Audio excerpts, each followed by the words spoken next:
भाई सेठ ने मेरे को बुलाया था। ये अल आयशा के रेशन सेठ यहीं रहते हैं क्या? तो मुझे उनसे मिलना क्या बुला रहे अंदर बुला रहे आपको अंदर बुला रहे। अस्सलाम वालेकुम। वालेकुम अस्सलाम रहमतुल्लाहि। आपने बैठिए। बुलाया था? जी जी जी, बैठिए बैठिए जी। और आने में कोई तकलीफ तो नहीं हुआ आपको? नहीं कोई दिक्कत नहीं, जैसा आपने एड्रेस दिया था उसी एड्रेस पे आसानी मैं से आ गया? आसानी से आ गया। अभी खाना पीना खा के आया अभी आपने? खाना पीना खा के बिंदास। कोई फर्स्ट तकलीफ क्लास। अब? कोई तकलीफ नहीं। अब बताइए कैसे आना हुआ? कैसे आना हुआ? आपने बोला था कि कुछ जॉब के लिए कुछ करेंगे। जी जी। तो आप क्या काम कर लेते हैं? मेरा तो मैं घड़ी का काम जानता हूँ। अच्छा। उसके अलावा सेल्स का नॉलेज है, मार्केटिंग का नॉलेज है। जी जी। तो हमारा समझिए गारमेंट का काम है, लेडीज गारमेंट का कारखाना है, सिलाई होता है हमारे वहाँ 2-3 जगह। आता है आपको काम सिलाई का? नहीं, सिलाई का तो मेरे को कोई नॉलेज कोई एक्सपीरियंस नहीं है, मैंने कभी किया नहीं है। जी। तो आप मैनेजमेंट कर लेंगे इसको? हाँ, मैनेजमेंट में कर लूंगा। हाँ, तो आप हमारे वहाँ मैनेजमेंट पे रह जाइए, मैं आपको जॉब दे रहा हूँ मैनेजमेंट की। ठीक है, मैनेजमेंट में कर लूंगा। बाकी मुझे ये जानना है कि मतलब आपकी ये अच्छी सेहत है, सब है, आप घड़ी वड़ी पहन के भी रखे हैं, देखने में अच्छे खासे लगते हैं, उसके बाद भी आप उस दिन जैसे मुझे मिले हैं इस हाल में, तो मतलब ऐसा क्यों? वो एक्चुअली ऐसा हो गया था कि एक मेरा कारोबार था और कारोबार बहुत बड़े लेवल का था। जी तो जब कारोबार चलता है ना तो लोग आपसे जुड़ते हैं। जी। तो कारोबार था मेरा, तो लोग जुड़े भी। हम्म। कुछ एंजल फाइनेंसर भी मिले। जी कुछ लोगों ने फाइनेंस भी किया। जी। मगर जब सब चीज अच्छा चलता है ना तो सब सिचुएशन आपके साथ होता। जब आपका वक्त अच्छा होता है ना तो सब आपके अपने होते हैं। जी। और जब वक्त खराब होता है तो अपने भी नहीं पहचानते हैं। तो मतलब ऐसा क्या हुआ मतलब आपके साथ तो कि मतलब इस हाल में? कंडीशन ये हो गया था कि जब उनका सबका ईएमआई बढ़ने लगा, ओवरलोड होने लगा, जिनका जो जा रहा था 4 लाख का हिसाब था, बढ़ते बढ़ते उनका 32-33 लाख का हिसाब हो गया। अच्छा। और जब मैं वो दे नहीं पा रहा था तो उनका प्रेशर आ रहा था। हाँ। प्रेशर आ रहा था कि दो, मुझे चाहिए मुझे चाहिए। कभी धमकी, कभी मेरे दुकान में घुस के तोड़ फोड़ कर देना। जिसका 25,000 था उसको मैंने 1,25,000 पे किए। अच्छा। तो ऐसे ही चलता रहा।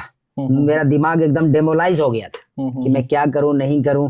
एक दिन मैं निकला ही था मूड बना के कि मैं आज तो सुसाइड ही कर लूंगा। फिर मुझे मिले रास्ते में एक आदमी, उन्होंने समझाया कि इस तरीके से तो जिंदगी चलेगी नहीं। आप जिंदगी भर देते रहोगे, इनका खत्म नहीं होगा लेने वाला। आपके पास 2 ऑप्शन है, या तो आप पुलिस का सहारा लो, पुलिस में कंप्लेंट करो, या फिर आप यहाँ से कहीं और जाकर बस जाओ और अपनी जिंदगी शांति से गुजारो।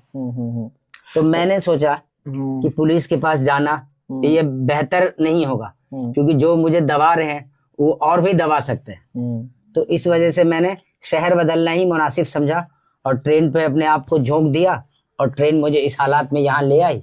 और उस दिन मैं दर बदर भटक रहा था, तो उस दिन और मैं भूखा भी था, तो उस दिन मुझे फरिश्ते के रूप में आप मिले, तो मैंने आपसे उस दिन बात रखी। तो वो तो सही है, लेकिन मुझे आपके बारे में पूरी जानना है। हम टाइम बहुत है, हमारे पास समय है, लेकिन आप पूरी अपनी कहानी बताइए मुझे कि क्या हुआ है आपके साथ, क्योंकि मैं जानना चाहता हूँ कि ऐसी क्या स्थिति हो गई कि आपको खुदकुशी करना पड़ रहा है। और वो चलो ठीक है, आपको उस दिन कोई मिल गया जिसने आपको समझाया और आपने इससे इनकार करके खुदकुशी नहीं किया और आप यहाँ आ गए और मैं मिल गया। ऐसे कई लोग हैं, बहुत लोग हैं ऐसे जो खुदकुशी कर लेते हैं, तो खुदकुशी समाधान नहीं है। उस दिन कोई अच्छा बंदा आपको मिल गया, फरिश्ता, जिसने आपको राय दिया और आपने उसकी बात पे अमल किया और आपने खुदकुशी नहीं किया। नहीं तो अगर आप खुदकुशी कर लेते तो आपके बीवी का, बच्चों का क्या होता? जो फाइनेंसर, उसको पैसे से मतलब होता है, उसके आपके घर से मतलब नहीं होता। और आपके जाने से आपका पूरा परिवार बिखर जाता है। जी बिल्कुल सही बात। तो खुदकुशी तो कभी भी इसका हल नहीं है जी। हर मसले से उलझिए, लड़िए, हिम्मत मत हारिए, लेकिन खुदकुशी कभी नहीं, उससे कोई मसले का हल नहीं होगा। तो मतलब ऐसे क्या कारोबार में आपको लॉस हो गया जो मतलब इस हाथ तक आपने सोचा और ऐसा करना भी आपने सोचा कि खुदकुशी कर लूं मैं? कारोबार मैंने शुरू किया था, तो कारोबार में मुझे 7 से 10% चांस था कि मैं इस कारोबार में सक्सेस होऊंगा। और 4 लाख रुपए मैंने अपने जेब से लगाए जी अपने कारोबार में। कारोबार चला 4-5 साल, बहुत बढ़िया चला। और कारोबार को मैंने 4 लाख से ले जाकर के 80 लाख तक पहुंचाया। अच्छा। कारोबार मेरा बिल्कुल जंप किया। मैंने 1 से 3 शोरूम बनाए जी। 10-12 स्टाफ मेरे अंडर करने लगा। मैं पूरा एकदम मार्केटिंग संभालने लगा। कुछ कंपनी भी मैंने अपने नाम से रजिस्टर्ड कराए, जो कंपनी आज भी रजिस्टर्ड है मेरे पास। अच्छा। गवर्नमेंट को मैं ITR भी फाइल करता था। जी जी 3 नंबर से शुरू करके GST तक का सफर किया। जी। और उसके बाद 2016 से मेरे बिजनेस में कुछ क्राइसिस आने लगा। वो पहले वाला सिचुएशन नहीं था। और जब बिजनेस चल रहा था, इनपुट आ रहा था, तो आउटपुट जाने में कोई दिक्कत नहीं था। जी जी। जितने भी लोगों का EMI बनता था 1-2 लाख रुपए महीना, उनको समय से पहले चला जाता था। और सब लोग बड़े प्यार से, रिस्पेक्ट से सम्मान देते थे। परवेज भाई अस्सलाम वालेकुम, परवेज भाई आज हमारे यहाँ दावत है, परवेज भाई आज हमारे घर आना। बहुत रिस्पेक्ट और सम्मान मिलता था। और मेरा कारोबार जब तक अच्छा चल रहा था। जब उनका 1-2 EMI रुका, तो फिर फोन पे धमकियां आने लगी कि ये कर दूंगा, वो कर दूंगा। मेरे खुद के घर से बाहर निकाल के लोगों ने मेरे घर में ताला तक मारा। अच्छा। ये भी सिचुएशन आई। अच्छा अच्छा। मेरे खुद के घर से बाहर निकाल के और ताला मारा कि हमारे घर नहीं रहता ये, कि नहीं। बेइज्जती, मतलब कि दबाव डालने लोग आ जाते होंगे घर पे। हाँ, दबाव डालने के लिए। तो इस तरीके से प्रेशराइज किया लोगों ने। मेरे दुकान में घुस के तोड़ फोड़ करना, शीशा तोड़ देना, दुकान का सामान निकाल के रोड पे फेंक देना। क्योंकि अगर एक का लेना है तो उसके साथ 4 आते थे। अच्छा। और हम व्यापारी आदमी हैं, लड़ने वाले आदमी में से है नहीं। जैसे आपने सुना होगा कि बड़े बिजनेसमैन भाग जाते हैं हजारों करोड़ लेके, तो उनका नाम आता है अखबारों में, टीवी में। तो लेके भागने वाले हर तकवे में हैं, मिडिल क्लास में भी और लो क्लास में भी। उसमें मैं भी आता हूँ। मगर मैं अपने अंतर आत्मा से खुश हूँ कि मैंने जिसका अगर 1 लाख रुपए लिया तो मैंने उसको 5 लाख लौटाया। तो अंतर मन से मैं खुश हूँ कि मेरे ऊपर कोई किसी का लेन देन नहीं है। वो अपने डायरी में लेके रख सकते हैं कि मेरा इतना लेना देना है। आपने 1 का 5 दे दिया, बहुत दे दिया आपने। हाँ, फिर हमने इस सिचुएशन से लड़ने के लिए अपने कॉलोनी में, अपने बस्ती में पंचायत बैठाया। और पंचायत बैठा करके इस सिचुएशन से निकलने के लिए एक रास्ता निकाला। तो पंचायत में फैसला हुआ कि जिसका जिसका जो है उसका उसका आप दे करके क्लियर कर सकते हैं। जिसमें हमारा एक जमीन था जो कि हमारे सब भाइयों के नाम से था। और हमारे सब भाई हमसे इतने प्यार करते थे कि हमने वो जमीन बेच दिया। भाई लोगों ने कुछ भी नहीं बोला। अगर इससे तेरा मसला हल होता है तो तू इस मसले को हल कर ले। मगर उसके बाद भी लोगों को ऊपर का और चाहिए था, तब भी मेरे पीछे पड़े रहे। कई रातें मैंने पार्क के टेबल के नीचे बिताए। अच्छा। भूखे प्यासे भटकता रहा, इधर उधर। लास्ट में फिर भागते भागते यहाँ आया और फिर मैं आपसे मिला। अच्छा। हाँ, तो वांदा ने आगे की आपकी जर्नी इंशाल्लाह अच्छा ही होगा, बेहतर होगा। आपने सबका पैसा दिया है, आपने फ्रॉड नहीं किया, समझिए। 1 का 5 आपने दे दिया, तो मतलब आपने कुछ गलत नहीं किया, किसी का लेके नहीं भागे। जान देना हल नहीं है, कभी भी जान देने का मत सोचिए। और आप तरक्की कीजिए, मेहनत कीजिएगा तो तरक्की होगा। वक्त बिजनेस में कैसा होता है कि आज चला गया तो कल आएगा। ये कैसा है कि बिजनेस हमेशा ऐसा नहीं कि डाउन ही रहता है। आज डाउन है तो कल ऊपर होगा। आप किसी के साथ गलत करेंगे तो गलत होगा, तकलीफ आएगी, परेशानी आएगी, लेकिन गलत नहीं होगा आपके साथ। आज भी आता है उनका धमकी, उनका मैसेज कि ये कर दूंगा, वो कर दूंगा। आज भी परवेज भाई जी, हमारी तो आपसे बहुत सारी मुलाकात अच्छी रही, मतलब बातचीत अच्छा रहा आपसे मुलाकात। लेकिन मैं ये जानना चाहता हूँ आपसे कि आपने जिंदगी में ऐसा क्या किया जो आपके साथ बिजनेस में ऐसा हुआ, लॉस हुआ इतना ज़्यादा और ये स्थिति हो गई आपकी। आपने ऐसा क्या बिजनेस में गलती किया आपने जो औरों को नहीं करनी चाहिए? क्योंकि आपको जो मैंने बुलाया है अपनी जगह पे, तो मेरा यूट्यूब पे चैनल भी है। अच्छा है। हाँ, SRS देसी स्मार्ट लाइफ के नाम से जी। तो मैं आपकी वीडियो शूट कर रहा हूँ कैमरे लगा के। मैं इसके लिए शूट कर रहा हूँ कि लोगों को जो खुदकुशी करते हैं तो आपकी कहानी से कुछ प्रेरणा मिले, वो सीखे कि भाई ऐसा नहीं करना है। जी बिल्कुल। कभी भी जान नहीं देना है, इससे मसले का हल नहीं निकलेगा। जी बिल्कुल। तो मैं चाहता हूं कि आपने ऐसा क्या किया जो ऑडियंस को मेरी बताया। मैंने जो गलती किया बिजनेस में जी, वो मैं चाहता हूं कि ऑडियंस इसको सुने जी और इससे कुछ इंस्पिरेशन ले। जी। मैंने गलती ये किया कि जब बिजनेस मेरा चलने लगा तो हमने 4 लाख से शुरू किया था जी। तो बिजनेस मेरा रन कर रहा था, तो हमको उसी हिसाब से चलना चाहिए था। पहली गलती हमने ये किया कि बिजनेस को जल्दी बढ़ाने के चक्कर में हमने मार्केट से फंड उठाया जी। और जब मार्केट से जब फंड उठाया तो परसेंटेज लेवल को हमने नहीं जोड़ा कि आज बिजनेस रन कर रहा है तो हम इनको ये परसेंटेज लेवल दे रहे हैं, और अगर कल को बिजनेस नहीं चलेगा तो इनको तो यही परसेंटेज चाहिए। वो हम अपने बिजनेस को ट्रैक नहीं कर पाए, तो जब तक चलता रहा बिजनेस में कुछ प्रॉब्लम आई तो मैं दब गया, मगर जो फाइनेंसर थे उनको अपना पूरा चाहिए था तो उन्होंने मुझे दबा दिया, क्योंकि उनके पास पूरी अथॉरिटी थी। तो इस वजह से मेरा घर और मकान और जमीन भी बिक गया और हाथ में कुछ नहीं आया और मैं रोड पे आ गया।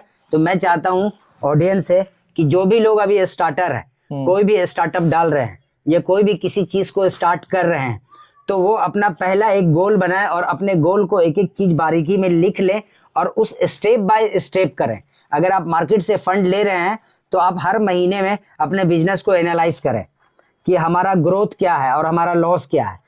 बिजनेस का हिसाब होना चाहिए कि ये रहा इनकम और ये रहा खर्चा, ये दोनों का लेवल एकदम कम से कम बराबर हो। नहीं तो कोशिश करें कि खर्चे का लेवल यहाँ हो और इनकम का लेवल यहाँ हो। अगर ये भी नहीं हो सकता है तो कम से कम बराबर हो। अगर आपका खर्चे का लेवल नीचे गया और ये ऊपर गया तो ठीक है, मगर अगर ये नीचे गया और ये ऊपर गया तो फिर आप लॉस में हैं, आप कभी प्रॉफिट में नहीं जा सकते। आप अमीर बनना जरूरी है, अमीर दिखना जरूरी नहीं है। अमीर और वेल्दी दो अलग अलग चीज होता है, ये मैं ऑडियंस को बताना चाहता हूँ। अमीर वो होते हैं जो प्रतिदिन काम करते हैं और वेल्दी वो होते हैं जो काम नहीं भी करते हैं और उनका इनकम जनरेट होता है। और इसी चीज में मैं मात खा गया। एक होता है एसिड और एक होता है लायबिलिटी। अगर हमने 50,000 का फोन लिया तो वो हमारा हो गया लायबिलिटी, और अगर 50,000 का हमने गोल्ड लिया तो वो हो गया हमारा एसिड। तो ऑडियंस को यही समझना है और हम यही समझने में चूक गए थे और चूक गए हैं दोबारा। तो मुझसे अब ऐसी गलती नहीं होगी। अब जो लाइफ में मेरे अपॉर्चुनिटी मिलेगा उसको मैं बाखूबी अच्छी तरीके से निभाऊंगा। अच्छा, बेहतर है। तो आपने मेरी ऑडियंस को जो बताया है, अच्छी बात बताई है आपने। मैं सहमत हूँ आपकी बात से कि इंसान को खर्च पे कंट्रोल करनी चाहिए जी। लोग खर्च बहुत कर रहे हैं, कमाई पे ध्यान जो है ना लोगों की कम है, खर्च पे ज्यादा है। जबकि खर्च पे कम होनी चाहिए और कमाई पे ज्यादा। जो आपकी बात है उससे मैं बहुत सहमत हूँ, क्योंकि मेरे साथ भी ये चीज हुआ है। मैं बहुत इत्तेफाक रखता हूँ आपकी इस बातों से। कुछ चीजें मैंने भी सीखी आज आपसे जो मैं आगे नहीं करूंगा। धन्यवाद। मैंने बहुत किया है लाइफ में, लेकिन ऊपर वाले का करम है कि मेरे साथ उतनी सिचुएशन तो नहीं आई है, लेकिन ये है कि मैंने बहुत कुछ नहीं कर पाया। जो आपने बताया, अगर ये मैं पहले अगर मैं भी अमल करा होता तो मैं आज कहीं और होता, बहुत ऊंची लेवल पे होता। मतलब मैं उस लेवल तक नहीं पहुंच पाया, लेकिन अब आपका साथ मिल गया तो आपसे सीखने को मिला। आगे चल के मैं भी कुछ इस पे ध्यान रखूंगा, अमल करूंगा, बचाऊंगा अपने आप का खर्च। और मैं आपसे एक दो सवाल थोड़ा और जानना चाहता हूँ। जो आपने ऑडियंस को बोला है, ऑडियंस आजकल ऐसा अमल क्यों नहीं करे जो आपने बात बोली है? आपको तो समझ में आया, आपके साथ ऐसा हुआ फिर समझ में आया, औरों को क्यों जल्दी समझ में नहीं आता? क्योंकि लोग, मैं आज के वक्त में देख रहा हूँ हर कोई मोबाइल, टीवी, फ्रिज, गाड़ी EMI पे लेता है। कमाई उसकी 10,000 है और वो गाड़ी 50,000 की खरीद लेता है, EMI भर नहीं पाता, गाड़ी उठा के ले आती है बैंक वाले। ऐसा क्यों? ऑडियंस को जो है ना, ऐसा लगता है कि मेरा पड़ोसी ने अगर i10 लिया तो अब मैं i20 लूंगा। वो सिर्फ अमीर दिखना चाहता है और अमीर बनना नहीं चाहता। ये कमी है बस। हाँ, ये बात आपकी सही है कि लोग एक दूसरे को दिखाने के चक्कर में जो है वो बहुत फजूल खर्च कर रहे हैं, बचा नहीं पा रहे। और इसके लिए उनको जो है बहुत उम्र तक काम करना पड़ रहा है। बिल्कुल 60 साल 50 साल तक जो है समझो उनको मेहनत करना पड़ता है, काम करना पड़ता है, वो बचा नहीं पा रहे। ये तो बात आपकी सही है, बचा नहीं रहे, इस वजह से ऐसा करना पड़ रहा है उनको खर्च पे कंट्रोल करनी चाहिए। और ऑडियंस से मैं बोलना चाहता हूँ कि अगर आप हमारी बात से सहमत हैं, आपको लग रहा है इनकी बात, इन्होंने जो बोला है सही है, मैं तो एग्री करता हूँ। अगर आप भी एग्री करते हैं तो इस पे आप कंट्रोल कीजिए, खर्च कम कीजिए। आप कमाने में ध्यान रखिए, बचाने में ध्यान रखिए, खर्च कम कीजिए और कमाइए ज़्यादा। और आप अगर हमारी बात से सहमत है तो आप हमारे चैनल को सब्सक्राइब कीजिए, वीडियो को शेयर कीजिए, लाइक कीजिए, कमेंट कीजिए आप हमारी बात से कितनी सहमत है, और आप हमारे पास आए इसके लिए आपका शुक्रिया। और आपने यहाँ तक आपने हम लोगों को सुना, इसके लिए आपका दिल से धन्यवाद। जय हिंद, जय भारत।